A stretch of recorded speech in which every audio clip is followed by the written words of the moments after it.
Œuvre choisie de Mao Tse-tung, tome 3. Période de la guerre de résistance contre le Japon. Servir le peuple. 8 septembre 1944.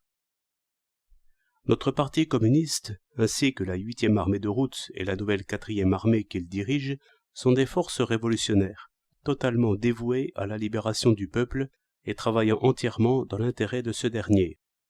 Le camarade Chang Se-te fut un de ceux qui servaient dans leur rang. Tout homme doit mourir un jour, mais toutes les morts n'ont pas la même signification.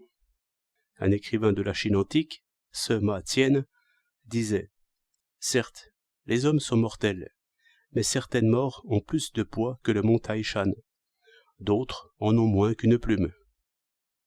Mourir pour les intérêts du peuple a plus de poids que le mont Taishan, mais se dépenser au service des fascistes et mourir pour les exploiteurs et les oppresseurs a moins de poids qu'une plume. » Le camarade Chang Se-te est mort en servant les intérêts du peuple, et sa mort a plus de poids que le mont Taishan. Nous servons le peuple et ne craignons donc pas, si nous avons des insuffisances, qu'on les relève et qu'on les critique. Chacun, quel qu'il soit, peut les relever. S'il a raison, nous nous corrigerons. Si ce qu'il propose est utile au peuple, nous agirons en conséquence. La suggestion d'avoir moins de troupes mais de meilleures et une administration simplifiée était faite par M. Lee Ting-ming, qui n'est pas communiste. Cette idée était bonne, elle était utile au peuple, nous l'avons donc adoptée. Si, dans l'intérêt du peuple, nous persévérons dans ce qui est juste et corrigeons ce qui est erroné, tout s'épanouira dans nos rangs. Venant de tous les coins du pays, nous nous sommes retrouvés ici en vue d'un objectif révolutionnaire commun, vers lequel nous devons poursuivre notre route avec l'immense majorité du peuple. Aujourd'hui, nous dirigeons déjà des bases d'appui englobant une population de 91 millions d'habitants, mais cela n'est pas suffisant. Il nous en faut de plus vastes si nous voulons libérer toute la nation.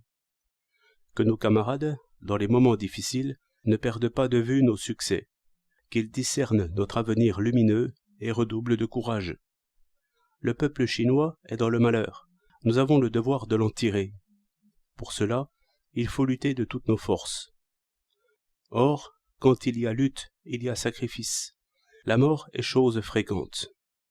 Comme nous avons à cœur les intérêts du peuple, les souffrances de la grande majorité du peuple, mourir pour lui, c'est donner à notre mort toute sa signification.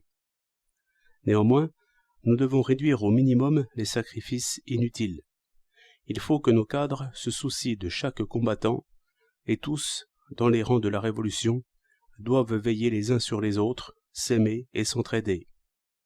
Désormais, quand l'un des nôtres viendra à manquer, fût-il cuisinier ou soldat, nous devrons, pour peu qu'il ait fait œuvre utile, célébrer ses obsèques en tenant une réunion pour honorer son souvenir.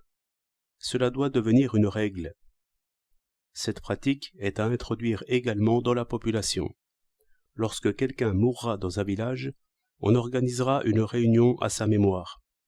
Ainsi, en exprimant notre affliction, nous contribuerons à l'union du peuple tout entier.